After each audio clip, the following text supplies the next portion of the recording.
टाठो बच्चो अस्सलामु अलैकुम वरहमतुल्लाहि वबरकातुहू। उम्मीद छम जे तुम सारी बच्चे ऐसो अल्लाह ताला सद फजल करम सत वारदकार।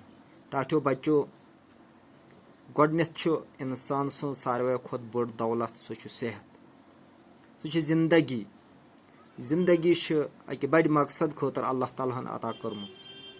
मौजूदा सूरत हालस मज युस वबाही माहौल सरसी दुनियाहस मज वनकस चलान, यथ मज ज्यादा पहनस पन्ने पानुक ख्याल थावन। ये वक्त सोरे कम कार ठप थाम गमज तो यथ लॉकडाउन वनान सारी पन गरन मज बिहित तो यह बड़ कम वक्तस मज करने खतर मजबूर। और सह क्लास युस न 40 मिनटन ते अंद वातान ओस, यस न कह अंद ओस, सह पेवान 2 या 3 मिनटन मज तह बचन ब्रोट कन थावन।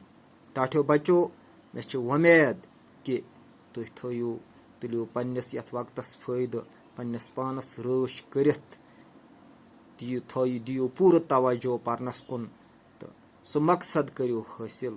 यम मकसद हासिल करने तुहद दुनिया बन बेहतर तो आखरत बन बेहतर। तो बे मंगो खुदायस अल्लाह ताला करिन जल्दी यमो परेशान कुन हालातों मज आजाद। अजुक सबक 6वीं जमात सद खतर कशर किताब हुंद वलुर, अमुक नयम हिस्स हेथ छुस बह तह ब्रोट कन हाजिर। बह पर अजुक सबक गार वलरच अख आम वपद। वलरस अंद पथ बसन वालन अक्सर लूकन गारन पे ओजक चलान।